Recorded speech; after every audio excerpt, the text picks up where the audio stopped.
sering kita sebagai kelompok tani dan petani mendengarkan paparan dari narasumber yang datang ke kita. Terus yang jadi pertanyaan itu, harapan kami adalah apakah tidak bisa pihak provinsi untuk membuat demplot di Desa Sukadana Baru khususnya, mulai dari persiapan lahan, penanaman tajar, penanaman sulur, sampai kita itu berhasil bisa panen, itu bisa dilakukan di sini dan diawasi oleh bapak-bapak yang ahli dalam bidang itu. Jadi misalkan setengah hektar nih kita bikin dulu di sini. Nah, dari bapak-bapak dalam ahlinya dengan petani, yuk kita sama-sama bina rawat kebun tersebut mulai dari nol sampai memang berhasil. Jadi di mana letak kesalahannya petani, di mana letak kekurangan petani, kita bisa tahu di situ. Selama ini kan tidak. Mungkin dari dinas terkait provinsi hanya memberikan gini loh solusinya kalau kena ini loh seperti ini perawatannya, tapi tidak pernah kita menghadapi di dalam kebun itu sendiri.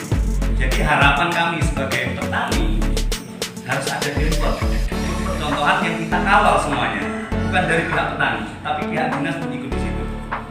Itu yang pertama. Yang kedua, harapan petani juga seperti yang Bu Enita katakan kemarin, kita membutuhkan subsidi harga Bu.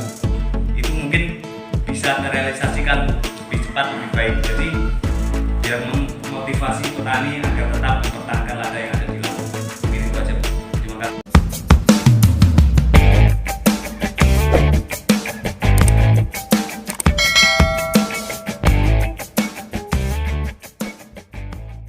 Rasa puji dan syukur bagi Allah Ta'ala yang mana pada siang menjelang sore ini kita bisa bertemu berwajah dalam kegiatan KPP ataupun Kartu Petani Berjaya. Semoga kegiatan ini diberikan keanugerahan keberkahan awal hingga akhir. Tapi pun tentu saja ini mohon maaf karena jam 13 undangan waktu kita koordinasi karena satu hal sebenarnya terlambat datang. Mohon maaf pada bapak-bapak dulu dan semua yang hadir. Tentu saja dari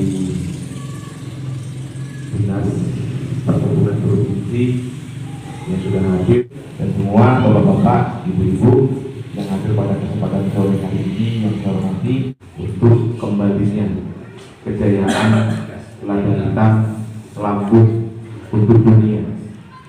Sehingganya kita apresiasi Bu kalian. Mudah-mudahan harapan kami seluruh warga petani lada, kami tidak terpengaruh dengan harga, cuaca, bahkan usia tanaman sendiri. Yang jelas kami sebagai warga hanya mengharapkan kebijakan pemerintah, upaya pemerintah untuk standar harga di saat kami panen. Pertama-tama marilah kita panjatkan puji dan syukur terhadap Allah Subhanahu wa taala atas perkenan beliau kita dapat berkumpul di sini untuk mengikuti ibaratnya acara sosialisasi yang bertemakan tentang Kartu Petani Berjaya. Dalam kesempatan ini saya mewakili Bapak Kepala Dinas pada hari ini tidak bisa hadir. Beliau memberikan kepada saya untuk membuka acara ini. Terima kasih juga saya ucapkan kepada Bapak perangkat desa ya, Pak Lurah, Pak Kades dan kelompok tani yang mana pada hari ini telah bersedia memfasilitasi pertemuan ini. Program ini akan membantu memudahkan petani dalam usaha tani, terutama untuk lada di Kabupaten desa ini. Selanjutnya nanti ada beberapa materi yang akan disampaikan oleh narasumber yang sudah hadir di sini. Saya mengharapkan nanti pada Bapak dan Ibu dapat dengan serius mengikuti acaranya. Bismillahirrahmanirrahim. Assalamualaikum warahmatullahi wabarakatuh. Waalaikumsalam warahmatullahi wabarakatuh. Salam sejahtera untuk kita semua. Tadi Bun. Ya Bun. Terima kasih kedengarannya. seger banget gitu. Jadi masih semangat ya. Saya harap hari ini pertama semangat. Masih menunggu besok masih ada waktu pagi, semangat. Dan yang lebih istimewa lagi nanti di puncak. Mudah-mudahan cuaca cerah ya Pak Kades. Amin. Kita akan merepotkan Pak Kades. Jadi lokasi puncak wisata Pawikinya akan kita bedah rame-rame di sana. Amin. Ya, mudah-mudahan nanti kita bisa kolaborasi desa dengan perkebunan. Jadi wisatanya nanti bukan wisata puncak Pawiki saja, tapi nanti bunyinya jadi agro edu wisata Lada, gitu ya. Nanti ketemu materi dengan saya tentang itu besok pagi. Tapi untuk hari ini terima kasih, kita sudah kedatangan narasumber penting. Kenapa saya bilang penting? Saya memang sudah mencari bagaimana supaya kita melakukan pelatihan yang ada isinya, ada bobotnya. Karena ini kegiatan implementasi KPB Lada ini menjadi awal tahapan kita melakukan implementasi, dan tahun berikutnya akan terus kita lakukan secara berkelanjutan. Itu Bapak Ibu, sorry Bapak-Bapak ya, cuma satu ibunya.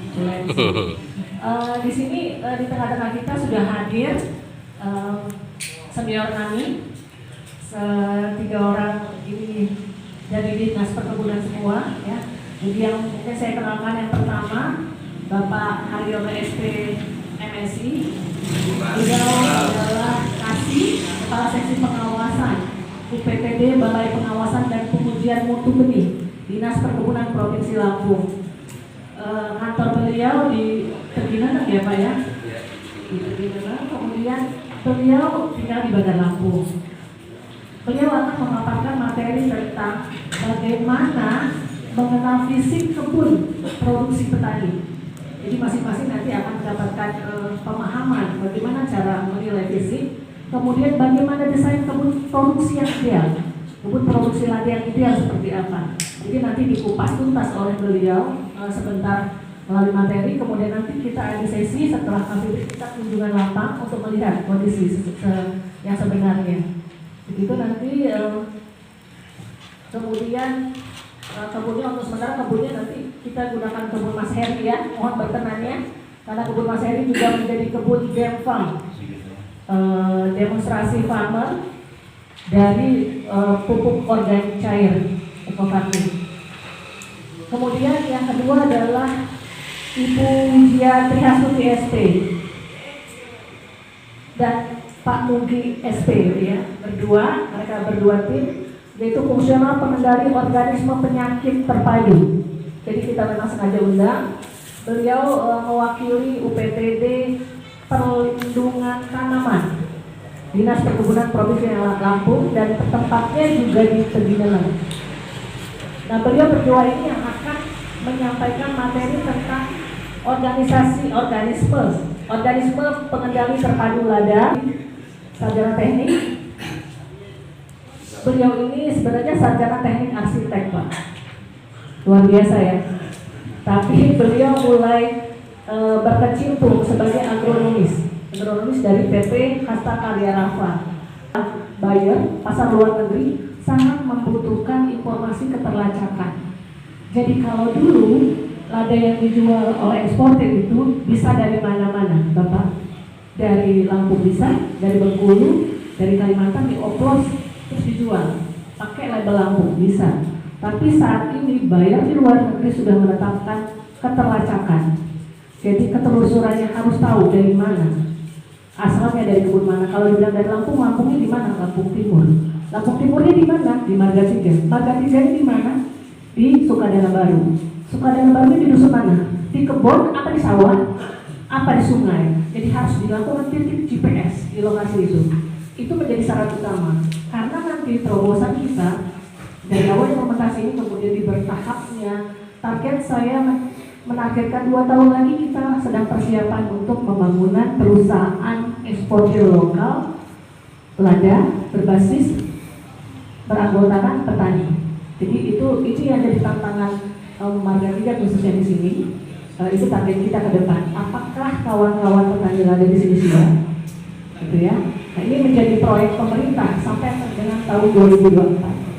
Oke, kalau gitu saya ingin mempersingkat waktu karena mengingat juga waktunya sudah sore. Untuk yang pertama mungkin kita persilahkan kepada Pak Haryono. setiap tahun kami nilai. Jadi kebun benih itu bisa untuk memproduksi benih itu kalau ada surat keterangan kelayakan masih layak sebagai kebun sumber benih. Apakah kebun yang sudah ditetapkan itu dinyatakan tidak layak? Ada. Waktu itu di sini juga, di Lampung Timur juga. Karena nggak bagus ya, tidak kita nyatakan tidak layak kan gitu kan. Nah, sebenarnya saya sudah 3 tahun ini tidak bergerak di budidaya. Jadi kalau budidaya saya yakin saya kalah dengan bapak-bapak yang hadir di sini. Saya 3 tahun ini lebih banyak pengawasan benih, legalitas benih. Makanya pada sore hari ini saya dengan Bu Helita itu saya coba mendampingkan kebun petani itu dengan kebun sumber benih sesuai kalau di benih lada itu sesuai dengan keputusan Menteri Pertanian nomor 316 tahun 2015 itu tentang produksi sertifikasi benih lada. Kebunnya berupa tanaman campuran. Terserah hama penyakit itu nanti bagian Pak Mugi dengan Bu Wiji, kemudian harga yang fluktuatif. Baiklah, kebun yang kurang terawat, ya ini otomatis produktivitasnya rendah. Kemudian kebun berupa tanaman campur. Dana baru Kecamatan Manggida. Tadi sudah diperkenalkan oleh Ibu. Kami berdua merupakan bagian dari Dinas Perkebunan Provinsi Lampung. Dan kantor kami ada di Bikin 6. Kantor kami kantor UPTD Pelindungan Tanaman Perkebunan. Kebetulan hari ini kami datang berdua. Saya Ibu Biji dan rekan saya Bapak Mugi, atau mungkin bapak-bapak sebagian ada yang sudah kenal karena kami Bu tahun 2019 sudah bergaul di desa ini. Kita mengadakan kegiatan khusus kegiatan APBN untuk mengenalkan kegiatan ada di 4 kelompok kami. Bapak ini sudah mengikuti SLPHT Lada. Yang pasti mungkin saya waktu bapak-bapak ikut SL itu saya baru masuk kerja. Saya masuk tahun 2003 Pak. Jadi mungkin ilmunya memang jauh. Mungkin bapak-bapak juga ada yang lupa. Saya juga masih belajar. Mudah-mudahan dengan adanya materi ini kita bisa sama-sama seperti yang disampaikan Pak Adiala tadi bahwa provinsi Kabupaten Lampung Timur yang ada di Provinsi Lampung ini merupakan penghasil lada, termasuk beberapa kabupaten masuk ke dalam 5 besar penghasil lada. Dan kita semua berharap bahwa lada ini bisa membawa bapak-bapak kembali jaya seperti beberapa tahun yang lalu. Jadi mungkin bapak-bapak mengalami masa di mana jayaan lada itu membangkitkan semangat. Singkongan cuma beberapa waktu, beberapa bulan. Sedangkan lada ini merupakan tanaman tahunan Pak. Memerlukan perawatan yang sangat ekstra ya, seperti Bapak sampaikan, ekstra ya Pak ya. UPT Pak, Bapak pasti paham, UPT itu organisme pengganggu tumbuhan. Jadi UPT itu terbagi menjadi 3. Ada hama, penyakit, dan gulma. Kira-kira kalau hama itu yang seperti apa Pak? Orang, ular, sangit, Panggere Batam itu. Oh iya. Terus kalau penyakit? Busuk pangkal Batam. Busuk pangkal Batam. Ya benar. Jadi kalau hama itu wujudnya terlihat, penyebabnya ada ini yang ada wujudnya. Kalau penyakit itu yang muncul itu adalah gejalanya Pak. Didominasi oleh dua hama penting itu Pak. Sebenarnya hama banyak sekali di lapangan. Jadi ada 2 hama penting yang bisa menurunkan menurunkan produksi lada. Satu kepik penghisap buah lada. Kalau dalam bahasa Latinnya Bacillus piperis. Kalau mungkin di lapangan apa Pak? Di kebun. Namanya Pak? Walang sangit. Memang bentuknya seperti walang sangit tapi lebih kecil. Kemudian dia penggerek batang. Kalau penggerek batang Bapak sering nemuin di lapangan Pak? Di ruasnya Bu. Sering. Yang sering di luas seperti ulat, tapi seperti nanti Terus ininya bentuknya seperti apa? seperti ulat. Wawung kalau induknya. Wawung kecil. Memang seperti ulat, tapi kalau udah besar seperti kembang. Kumbang. Dia seperti kayak itu beras Pak. Kalau Ya, putih iya. yang ada di Mantang, tapi itu lebih besar kayak putih Mantang itu. Virus itu gejala serangannya itu dia menyerang pada buah lada yang sedang masak susu. Jadi dia umur 4 sampai 5 bulan dia menyerang. Kenapa pada masak susu? Karena buah lada itu masih mudah ditembus. Menyebut dari Pak Adeno tadi menyebutkan rata-rata di sini dengan varietas napar 1. Sebenarnya varietas napar 1 ini merupakan varietas yang tahan, yang sudah diuji, tahan terhadap beberapa hama dan penyakit. Tapi mungkin karena lingkungan itu sangat berperan Pak terhadap serangan hama penyakit cabang, dan dia akan masuk, dewasanya akan masuk, dia akan bertelur. Jadi perlu diwaspadai, jangan dianggap enteng. Sekarang kita langsung buang, kita pangkas, buang dan kita bakar Pak. Terus nanti hitam semua bakar sampai atas. Dia harus dipangkas ya Pak. Jamur atau spora dari jamur tersebut tidak menyebar ke tanaman.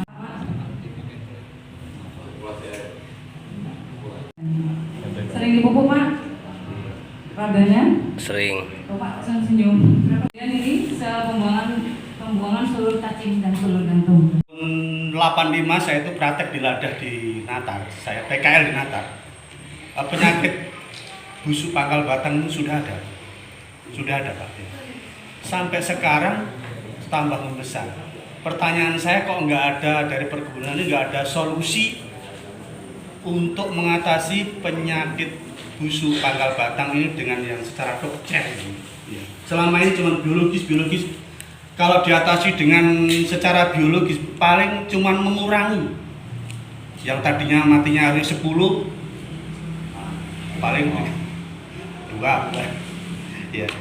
Nah maksud saya gini Bu, bagaimana solusinya? Carikan fungisida yang dokter untuk mengatasi penyakit busuk pangkal batang.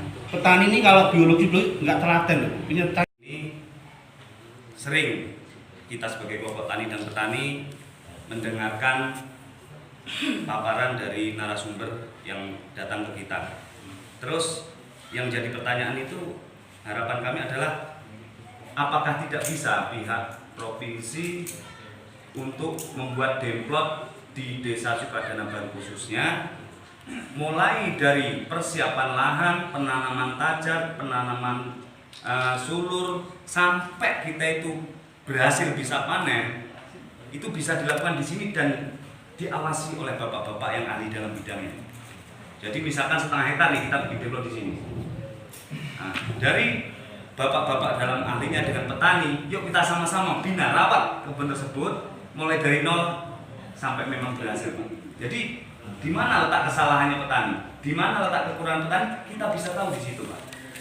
Selama ini kan tidak, mungkin dari dinas terkait provinsi hanya memberikan gini loh solusinya kalau kena ini loh seperti ini perawatannya, tapi tidak pernah kita menghadapi di dalam kebun itu sendiri. Jadi harapan kami sebagai petani harus ada demplot kebun percontohan yang kita kawal semuanya, bukan dari pihak petani, tapi pihak dinas pun ikut di situ. Itu yang pertama. Yang kedua, harapan petani juga seperti yang Bu Henita katakan kemarin, kita membutuhkan subsidi harga Bu. Itu mungkin bisa terrealisasikan Bu, lebih cepat lebih baik. Jadi biar memotivasi petani agar tetap mempertahankan lada yang ada di Lampung. Mungkin itu aja Bu. Terima kasih. Karena itu PKL di Natar tahun 85 ya Pak. 85. Dan ternyata busuk pangkal batang itu sudah ada. menyerang lada. Dan tadi pertanyaan Bapak, fungisida yang top 10 untuk bisa membasmi busuk pangkal batang. Ini maksudnya fungisida nabati atau kimia? Ya apapun Bu, yang penting itu istilahnya penyakit bisa hilang. Iya, maju. Iya. Ya, nanti bisa dicatat dari kawan-kawan dari LPP. Kemudian yang kedua Mas Eko ya, Mekarsari kelompoknya, nggak salah ya. Harapannya pertemuan seperti ini sering dilakukan. Amin, insya Allah ya. Kebetulan mungkin tidak disebut sendiri, saya nggak bisa bicara di lembaga lainnya. Untuk disebut insya Allah tahun 2021 sudah disetujui bahwa akan ada pengawalan kegiatan di pilot project Kartu Petani Berjaya yang sudah ditentukan di 4 lokasi, 4 kabupaten Pak Kades. Untuk kopi di Tanggamus, di Ulu, kopi Ulu Tanggamus, kemudian kopi juga di Lampung Barat, kemudian kakao di Pesawaran, dan satu lagi lada hitam di Mariatia. Ya, jadi insya Allah tahun depan kegiatan seperti ini akan kita lakukan lagi. Mungkin hanya waktu dan temanya saja yang berbeda, gitu ya. Kemudian tadi apakah provinsi bisa memfasilitasi Demplot? Paket lengkap ya, Mas Eko. Kalau sekarang paketnya setengah-setengah, Mas Eko. Karena tahun ini memang nggak ada. Jadi saya perlu sampaikan bahwa saat kami di bidang kelembagaan, jadi yang mengelola Kartu Petani Berjaya ini di bidang kelembagaan usaha dan penyuluhan. Yang pasti di bawahnya itu tidak ada kegiatan fisik. Jadi kalau bicara Demplot itu pastinya kegiatan fisik, gitu ya. Disampaikan oleh Pak Pasturi, Mas Dwi, Pak. Pasturi dari Surya Mataram, ya. Pak Eko, satu lagi Mas, Pak Ahmad, ya. Baik, sebelum saya menanggapi pertanyaan ini, saya akan meluruskan apa yang disampaikan oleh Bu Enita. Bu Enita, jadi tadi itu bukan penggerek buah, tapi penghisap buah. Penghisap buah. Kalau di kopi baru penggerek buah. Ya. Nah, kalau yang di lada, penggereknya itu penggerek buah. Iya. Baik, jadi dari Pak Dengan pengendalian Pak, itu banyak faktor Pak. Ya. Yang pertama faktor individu. Kalau Bapak punya ilmunya, tapi saya yakin ada beberapa Bapak yang tidak mau menerapkan, betul nggak? Iya. Diakui nggak ini kira-kira? Iya. Bedah Pak, bedah. Enggak, artinya gini, punya ilmu ketika sudah diberikan wawasan seperti ini, tapi begitu di rumah dia tidak mau menerapkan di kebunnya. Tuh. Kemudian sosial itu dalam suatu hamparan, ya. Apabila dalam satu blok dikendalikan yang sebelahnya enggak, ada nggak pengaruhnya nanti? Ada. Ya. Karena gini, kita ini sebagai petani banyak macamnya Pak. Ada penyewa, ada penggarap juga, ada yang punya kita sendiri. Kadang-kadang penyewa ini ada juga yang masa bodoh. Sedangkan ya keberhasilan pengendalian ini itu faktor. Ya. Bagi sering terjadi kemarau basah. Kemarau basah itu luar biasa. Jangankan lada yang sekecil itu, kita tahu Pak, kelapa sawit yang terserang jamur Bronterma mati nggak dia? Mati Pak, tahun 2010. Bapak sering melihat di bakery Pak. Ya, sekarang apa tanamannya Pak? Jagung, tebu. Dulu kelapa sawit, betul ya? Iya. Itu Pak, saking susahnya penyakit itu. Ya. Jadi faktornya juga ada iklim Pak. Ya. Nah kemudian Pak, kalau kami untuk ini kan fungisida sih tidak pernah kita menganjurkan. Karena apa? Ketika ini kan karena lada ini kan ekspor Pak. Kita tahu ketika ekspor itu ada sedikit pun terkena kandungan pestisida, diklaim siapa yang rugi? Kita juga.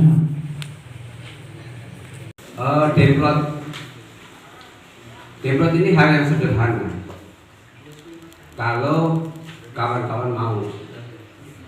Pertama, desa sanggup nggak menyediakan lahan? Atas nama pribadi bisa. Atas nama desa, jangan pribadi. Kalau pribadi untuk sampai sendiri. Atas Wah, nama desa. Jadi manfaatnya bisa untuk desa atau kelompok. Jadi yang saya maksud sederhana itu gini.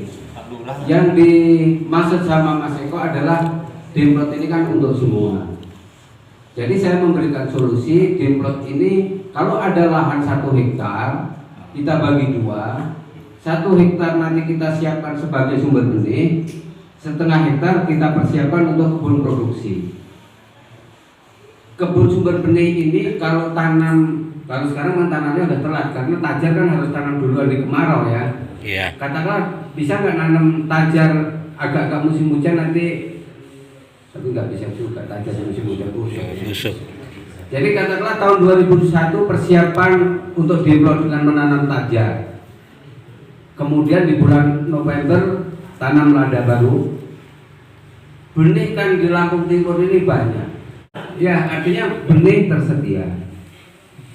Kemudian tapi itu disertifikasi karena syarat untuk penetapan kebun itu benih harus bersertifikasi.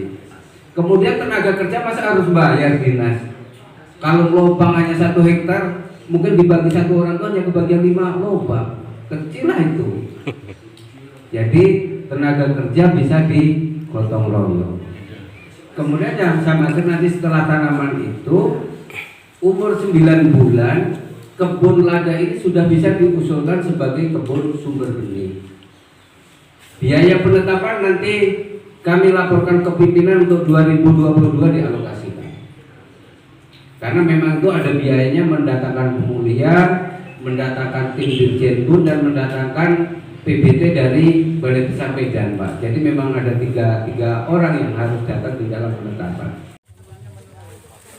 Ini saat ini kita berada di kebun percontohan ya teman-teman.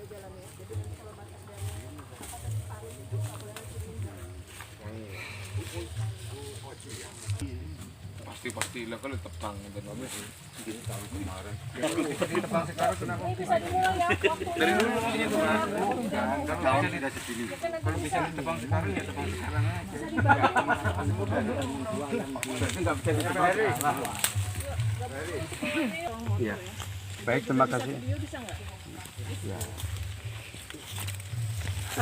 Baik, terima kasih. Assalamualaikum warahmatullahi wabarakatuh. Waalaikumsalam warahmatullahi wabarakatuh. Sore hari ini kita sama-sama melihat demplot kebunnya Pak siapa nih? Heri Kuswanto. Heri Kuswanto. Ini secara fisik kita sudah lihat sudah mengikuti beberapa SOP antara lain tanaman selanya sudah banyak dikurangi. Seperti pisang sudah berkurang. Tapi ini yang membuat produktivitas kurang. Untuk lahan yang luasnya mungkin ini tidak sampai 1/4 hektar, ini ada tanaman pembatas.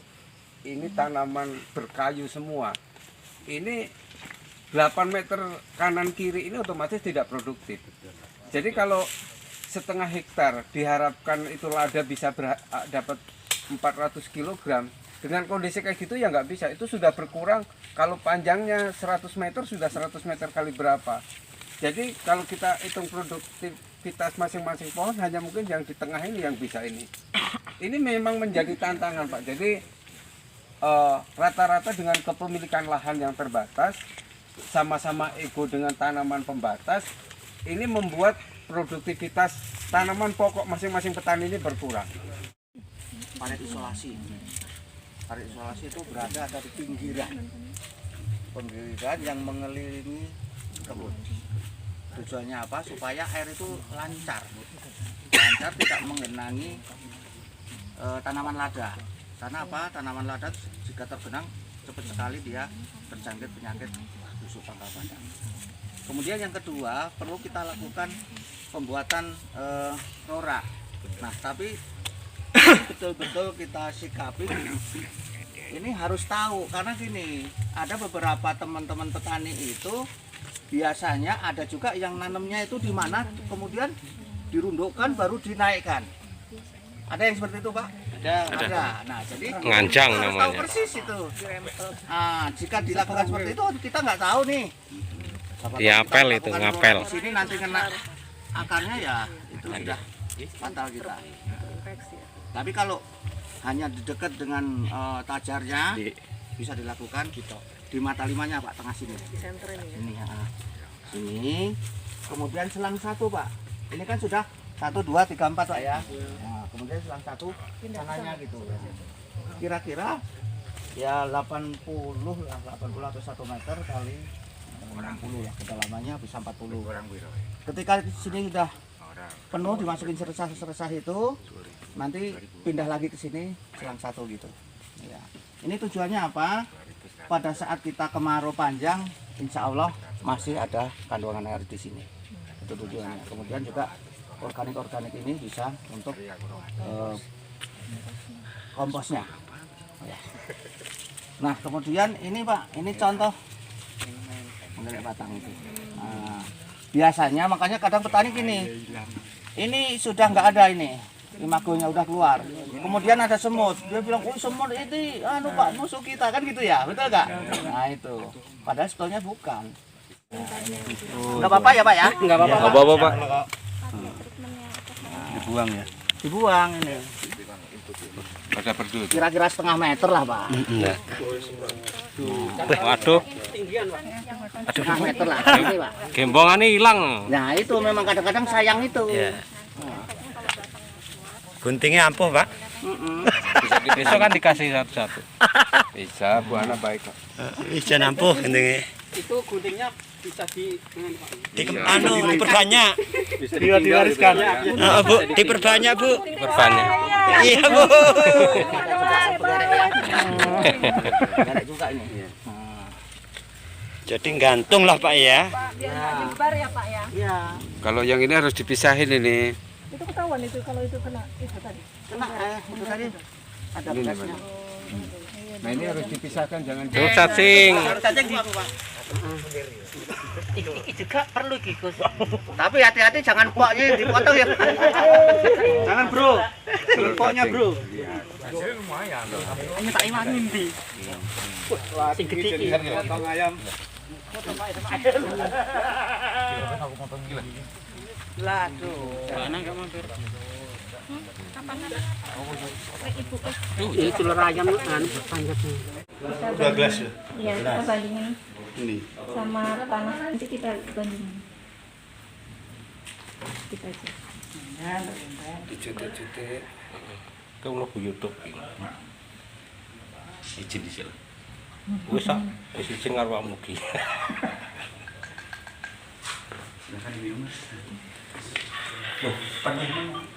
Kebanyakan. Banyakan ya? Iya.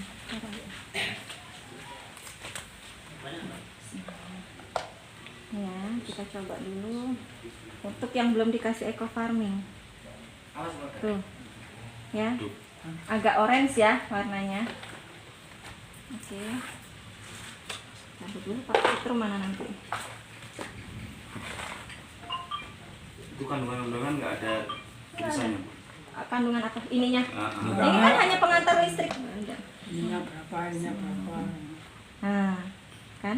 Lebih terang. Lebih terang dari tadi. Jadi analisa ilmiahnya saya kurang detail, tapi listrik ini bisa mencerminkan tingkat kesuburan tanah. Kan?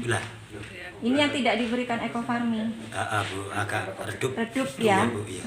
Ini redup. Sekarang kita Penasaran. terang. Beda banget ya Pak ya. Terakhir pertemuan pada hari ini, hari pertama pertemuan yaitu pengujian kesuburan tanah menggunakan alat listrik ya teman-teman. Jadi kita menguji kesuburan tanah dengan pupuk cair eco farming dan sekaligus pencampuran untuk nanti selanjutnya diaplikasikan ke kebun tanaman lada ya teman-teman.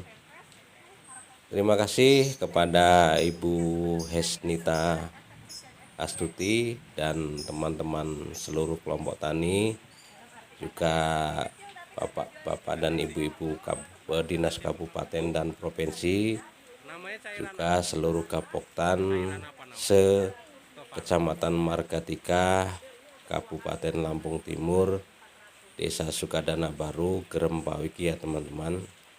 Semoga bermanfaat. Jangan lupa subscribe channel ini untuk informasi-informasi tentang perkebunan lada hitam dan yang lain-lain ya teman-teman. Selalu berbahagia, selalu jaga kesehatan ya teman-teman. Saya akhiri, assalamualaikum warahmatullahi wabarakatuh.